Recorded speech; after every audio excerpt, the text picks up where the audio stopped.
Good morning दोस्तों। Radhe Radhe. I hope आप सब अच्छे होंगे। आज का हमारा टॉपिक है बिलियनों के अल्पसंख्यक कोड, जो कि हमने पीछे क्लास में पढ़े थे, आदर्श बिलियन और अनादर्श बिलियन। इसी से आगे का टॉपिक जो हमारा है वो बिलियनों के अल्पसंख्यक गुण है, चैप्टर 1 का,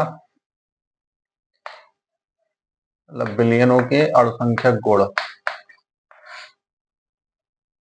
बिलियनों के अल्पसंख्यक गुण, इसको हम कहते हैं colligative properties.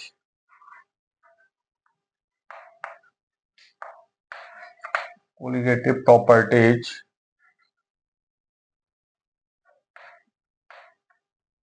Properties of solutions, मतलब बिलियन।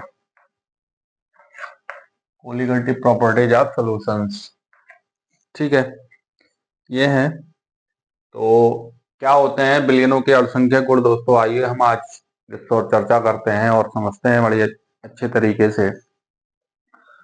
तो देखते हैं। देखिए, बिलियनों के अल्पसंख्यक, अणु का मतलब क्या हो गया? अणु। संख्यक का मतलब क्या है? संख्या है।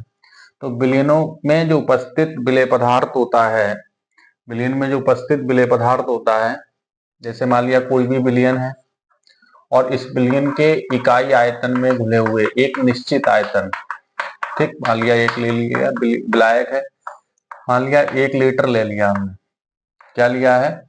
1 लीटर विलायक लिया है। तो इस 1 लीटर विलायक में उपस्थित विलेय पदार्थ के मोलों की संख्या, विलेय पदार्थ के मोलों की संख्या, कहने का मतलब 1 लीटर जो आयतन लिया है विलायक में, इसमें जो उपस्थित विलेय पदार्थ होगा, तो इस विलेय पदार्थ के कणों की संख्या पर निर्भर करते हैं। तो हम इसकी परिभाषा को अगर हम समझें तो देखिए क्या है कि यानी कि भौतिक गुण, वे भौतिक गुण जो वे भौतिक गुण जो किसी बिलियन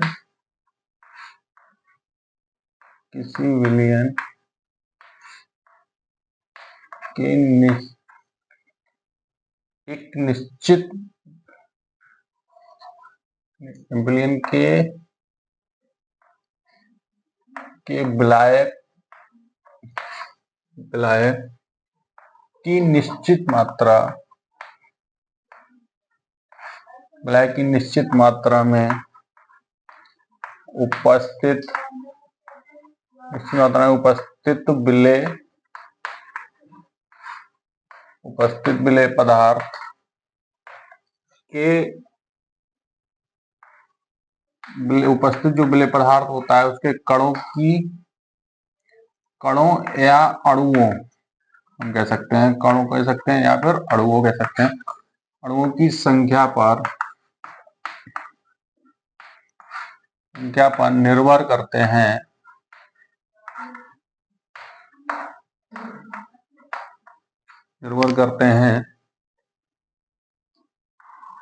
अणुसंख्यक गुण कहलाते हैं।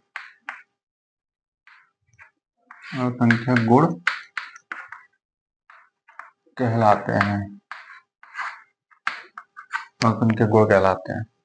ठीक है दोस्तों, यानी कि जो विलेय पदार्थ होता है, मतलब कहने का मतलब ये बिलियन है और इसमें क्या होते हैं आपके जो विलेय पदार्थ होता है, तो इस विलेय पदार्थ मतलब, और एक विलायक होता है। तो बिलियन में दो ही चीजें उपस्थित होती हैं, एक विलेय और दूसरा विलायक। तो विलायक जो होता है वो उसकी निश्चित मात्रा में, निश्चित मात्रा मतलब कितनी भी हम ले लें, जैसे 1 लीटर ले लिया तो इस 1 लीटर उपस्थित जो विलायक है, तो इसमें जो उपस्थित विलेय पदार्थ होगा, कहने का मतलब ये जो विलेय हमने इसमें रखा है, ठीक है, तो उपस्थित विलेय पदार्थ के जो कण होंगे, उस उपस्थित विलेय पदार्थ के कणों की संख्या या फिर हम कह सकते हैं अणुओं की संख्या पर निर्भर करने वाले गुणों को हम क्या कहते हैं? अल्पसंख्यक गुण कहते हैं। और ये जो होते हैं कौन कौन से, वो हम आपको बताते हैं। जैसे में हमारा क्या है, पहला अल्पसंख्यक गुण जो है वो है बिलियन वाष्प दाब का अपेक्षिक अवनमन। जो वाष्प दाब है, वाष्प दाब का अपेक्षिक अवनमन, दाब का अपेक्षिक अवनमन।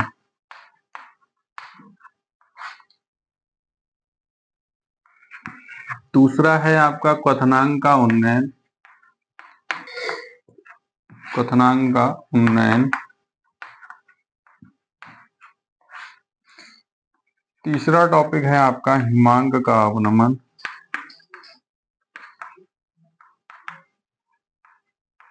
हिमांक का अवनमन।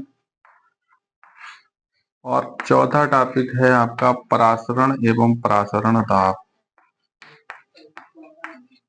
परासरण एवं परासरण दाब। ठीक है दोस्तों, ये आपके 4 टॉपिक हैं जो आपको पढ़ने हैं बिलियनों के अणुसंख्यक गुण में, और बहुत ही इंपॉर्टेंट टॉपिक है। यहाँ से आपका बोर्ड एग्जाम में बहुत अच्छा क्वेश्चन पुट अप होता है और एक ना एक आपको क्वेश्चन यहाँ से मिल जाएगा। तो ये इंपॉर्टेंट टॉपिक है आपके लिए।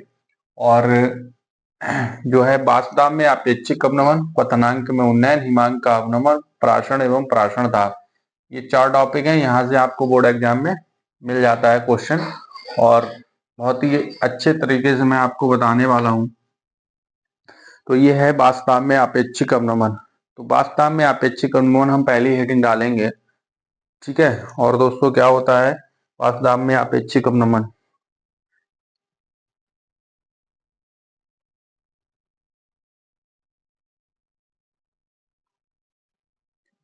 वाष्पदाब में अपेक्षिक अवनमन, तो दोस्तों देखते हैं वाष्पदाब में अपेक्षिक अवनमन।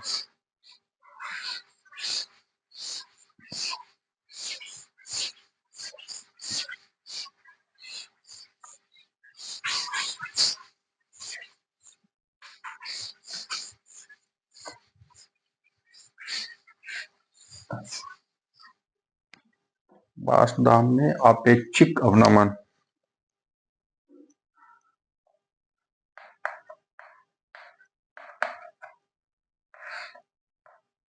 वाष्पदाब में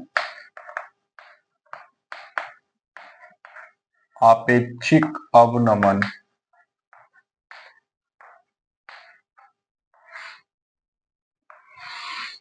ठीक, अपेक्षिक अवनमन इसको हम बोलते हैं दोस्तों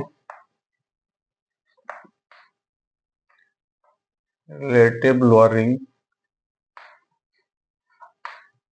ऑफ वेपोर प्रेशर।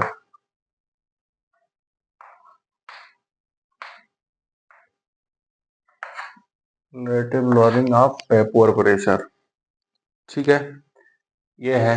तो क्या होता है वाष्पदाब में अपेक्षिक अवनमन?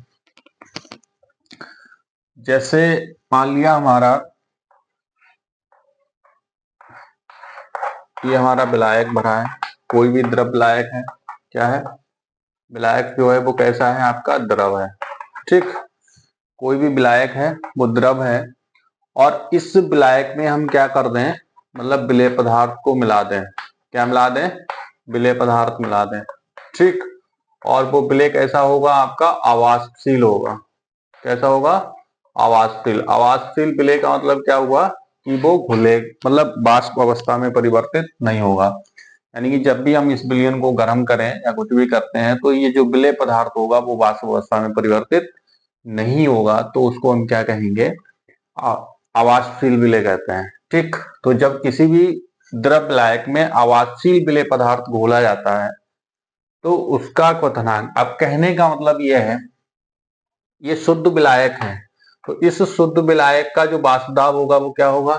P0 होगा, या फिर हम कह सकते हैं P0 कह सकते हैं, ठीक है। और जो आवासशील विलेय मिला दिया है और इसके बाद जो विलयन बन गया ये, ठीक है, मतलब इसमें आवासशील विलेय मिलाने के बाद ये जो विलायक है, इस शुद्ध विलायक का मतलब इसमें जब हमने विलेय नहीं घोला था तो कोई भी द्रव है तो विलायक है, उस शुद्ध अवस्था में जो विलायक है उसका वाष्पदाब जो है वो P0 है।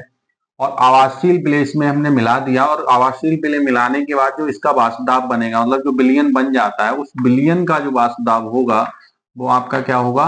PS होगा, ठीक है। क्या होगा? PS होगा। तो इस P0 और PS का अंतर जो होता है वो क्या कहलाता है? वाष्पदाब में अवनमन कहलाता है। तो आइए देखते हैं दोस्तों, देखिए क्या होता है किसी विलयन के, किसी विलयन में किसी विलयन के लिखो, किसी विलयन के विलायक में आवासशील विलय मिलाने पर आवासशील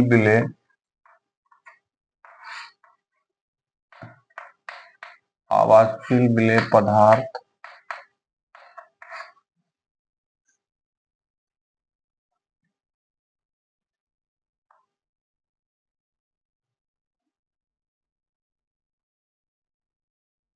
किसी विलयन के विलायक में आवासशील विलय पदार्थ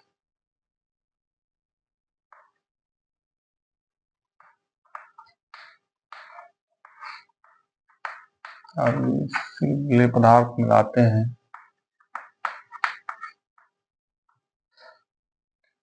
तो उसका वाष्पदाब परिवर्तित हो जाता है।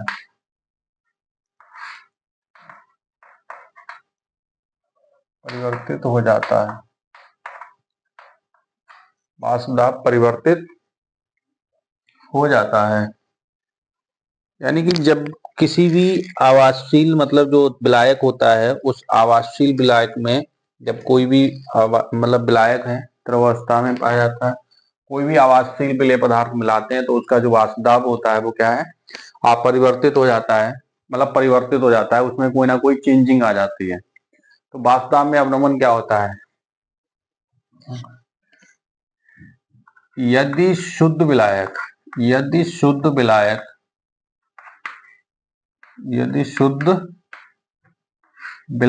का वाष्पदाब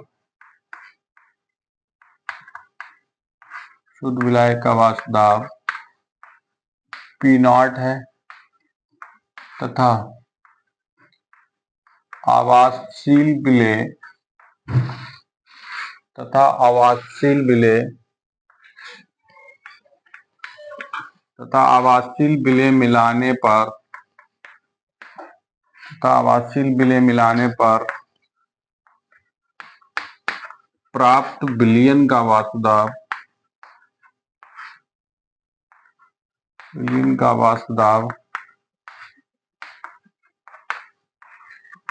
PS हो तो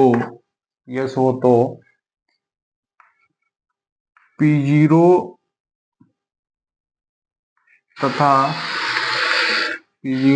PS के अंतर को वाष्पदाब का अवनमन कहते हैं।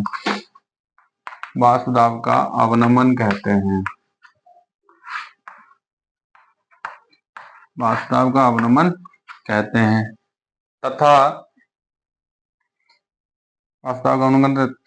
वाष्पदाब में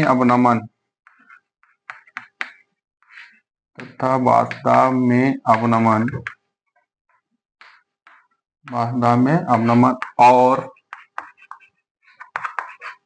और शुद्ध विलायक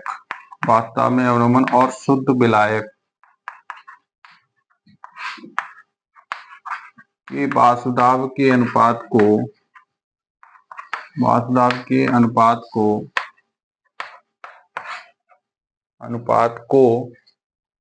और शुद्ध विलायक के वाष्पदाब के अनुपात को वाष्पदाब का आपेक्षिक अवनमन कहते हैं। वाष्पदाब का आपेक्षिक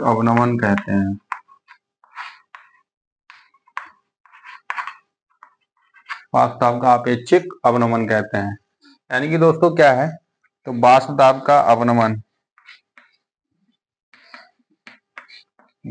में अवनमन क्या है, मतलब आपका P0 और माइनस PS, यानी कि शुद्ध विलायक और आवासशील जो हमने पदार्थ मिलाया है, तो आवासशील विलय पदार्थ मिलाते हैं तो उस प्राप्त विलयन का जो वाष्पदाब होता है उसके अंतर को हम क्या कहते हैं, वाष्पदाब में अवनमन कहते हैं। यानी कि यदि हमारा क्या है, शुद्ध विलायक जो है उसका वाष्पदाब P0 है और आवासशील विलेय पदार्थ मिलाने के बाद जो विलयन बनता है यानी कि प्राप्त विलयन, तो आवासशील जैसे हमने यहाँ पे घोला है, जैसे शुद्ध विलायक था द्रव अवस्था में है, तो मान लिया इसका दाब जो है वो P0 है, ठीक है। और आवासशील विलेय पदार्थ मिला दिया, इसके बाद जो विलयन प्राप्त हुआ उस विलयन का जो वाष्प दाब है वो आपका PS है। तो P0 माइनस PS यानी कि जो अंतर है, अंतर का मतलब क्या होगा कि P0 से हम PS को हटा देंगे तो जो अंतर निकल के आएगा वो क्या हो जाएगा, वाष्प दाब में अवनमन हो जाएगा, ठीक है। और वाष्प दाब में अवनमन और शुद्ध विलायक जो है उसके वाष्प दाब का जो अनुपात होता है उसको हम आपेक्षिक अवनमन कहते हैं। तो वाष्प दाब का आपेक्षिक अवनमन क्या हो जाएगा दोस्तों, वाष्प दाब का आपेक्षिक अवनमन, वाष्प दाब का आपेक्षिक अवनमन क्या होगा, बराबर क्या हो जाएगा, यानी कि वाष्प दाब में अवनमन, वाष्प दाब का अवनमन क्या है P0 माइनस PS और शुद्ध विलायक के अनुपात, और शुद्ध विलायक का जो वाष्प दाब है वो क्या है P0 है। तो ये दोस्तों आपका हो जाएगा वाष्प दाब में आपेक्षिक अवनमन। वाष्प दाब में अवनमन यानी कि P0 माइनस PS और वाष्प दाब में आपेक्षिक अवनमन P0 माइनस PS अपान P0, या फिर हम नाट बोल सकते हैं इसको P0 minus PS upon P0। दोस्तों समझ में आ गया, यानी कि कोई भी विलायक है उस विलायक में हम आवासशील विलेय पदार्थ बोलते हैं। जैसे मान लिया हमने शुद्ध विलायक की अगर हम बात करते हैं तो यहाँ पे मान लिया हमने जल ले लिया, क्या ले लिया, जल ले लिया, ठीक है। तो जल का जो क्वथनांक है वो क्या है, मतलब वाष्प दाब है वो क्या है आपका P0 है, उसको हमने P से प्रदर्शित कर लिया। और आवासशील विलेय पदार्थ की जगह पे मान लिया हमने क्या घोल दिया, शर्करा घोल दी, शर्करा मतलब शक्कर, मतलब चीनी को घोल दिया। चीनी को ना घोलें तो हम क्या कर दें, नमक को घोल दें, ठीक है, नमक घोल सकते हैं। तो नमक या चीनी जो हमने घोला है उसको, उसके घोलने के बाद जो विलयन बन जाता है उस विलयन का जो वाष्प दाब है वो क्या है आपका P0 PS है। तो P0 तथा PS का जो अंतर होगा वो क्या कहलाता है आपका वाष्प दाब में अवनमन कहलाता है, वाष्प दाब जो अवनमन है, तो P0 माइनस PS हो जाएगा। और आपेक्षिक अवनमन की अगर हम बात करें तो वाष्प दाब में अवनमन और शुद्ध विलायक का जो वाष्प दाब है, वाष्प दाब में अवनमन, वाष्प दाब में अवनमन क्या है P0 माइनस PS और शुद्ध विलायक का वाष्प दाब क्या है P0 है। तो जो इसका अनुपात होगा उसी अनुपात को हम वाष्प दाब का आपेक्षिक अवनमन कहते हैं। तो दोस्तों ये रहा वाष्प दाब का आपेक्षिक अवनमन। आई होप कि आपको समझ में आ गया होगा बहुत अच्छे तरीके से। तो ये वाष्प दाब में आपेक्षिक अवनमन रहा। इसके बाद दोस्तों हम इसी से संबंधित एक वैज्ञानिक थे जिन्होंने अपना एक नियम दिया था जिसे हम कहते हैं राउल्ट का नियम। जो राउल्ट का नियम है वो मैं आपको अगले टॉपिक यानी कि अगले क्लास में बताऊंगा। और अगर आपको समझ में नहीं आया है, आई होप कि ये समझ में आ गया होगा। अगर आपको इसको और बेहतर तरीके से समझना है तो आप डिस्क्रिप्शन बॉक्स में जो आपको लिंक दे रखी होगी उससे डाउनलोड कीजिए, लक्ष्य इंस्टीट्यूट तिलहर एप्लीकेशन को डाउनलोड कीजिए और उसमें पाइए इसका बेहतरीन सोल्यूशन। बहुत ही अच्छे तरीके से आपको इसका सोल्यूशन मिल जाएगा और टॉपिक वाइज उसमें हर एक टॉपिक का अलग अलग सोल्यूशन दिया होगा। तो आप अगर समझना चाहते हैं तो डिस्क्रिप्शन में हमारे ऐप की लिंक दी हुई है, उसको डाउनलोड कर लीजिए। धन्यवाद।